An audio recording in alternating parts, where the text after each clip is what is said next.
जब अंबेडकर ने गांधी को बताया इतिहास का महज एक हिस्सा, जानिए पूरा मामला। डॉक्टर भीमराव अंबेडकर ने गांधी को लेकर कहा था कि वो कोई युग निर्माता नहीं है, उन्हें भारत को लोग भूल चुके हैं। उन्होंने इस बात पर भी हैरानी जताई थी कि पश्चिमी देश गांधी में दिलचस्पी क्यों लेते हैं।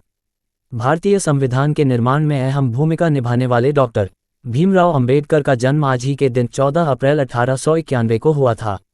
अंबेडकर ने बचपन से ही आर्थिक और सामाजिक भेदभाव का सामना किया था।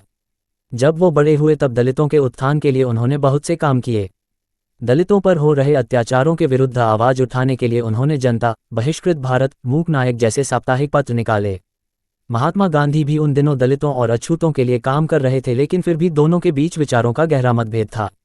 जब अंबेडकर ने गांधी को बताया भारतीय इतिहास का महज एक हिस्सा, गांधी को भारत के अलावा पश्चिम देशों के लोग भी बड़ा सम्मान देते थे।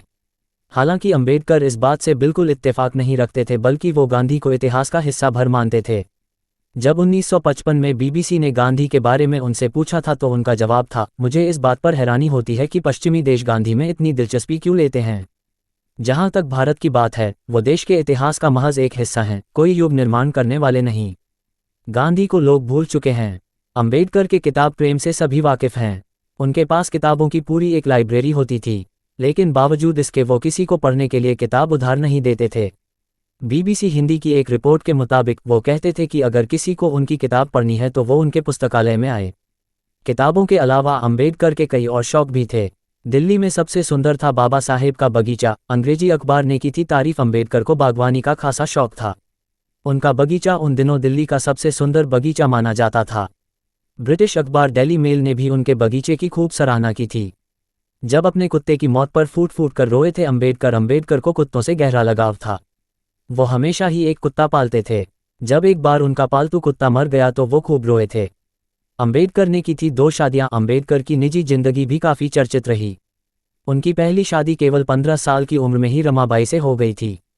अंबेडकर अपनी पढ़ाई और काम में इतने व्यस्त रहते कि परिवार को वक्त नहीं दे पाते थे। पत्नी रमाबाई बीमार रहने लगी तब भी वो उन्हें पर्याप्त वक्त नहीं देते थे। 1935 में रमाबाई बीमारी के कारण चल बसीं। इसके 13 सालों बाद उन्होंने मुंबई की डॉक्टर सविता से विवाह कर लिया। सविता ब्राह्मण थीं और इस कारण कई लोग उनसे बेहद नाराज भी हुए थे। खुद उनके बेटे भी इस शादी से खुश नहीं थे। हालांकि अंबेडकर ने इन बातों पर ध्यान नहीं दिया। यह सूचना सिर्फ मान्यताओं और जानकारियों पर आधारित है। यहाँ ये बताना जरूरी है कि यह मेरा वीडियो किसी भी तरह की मान्यता, जानकारी की पुष्टि नहीं करता है।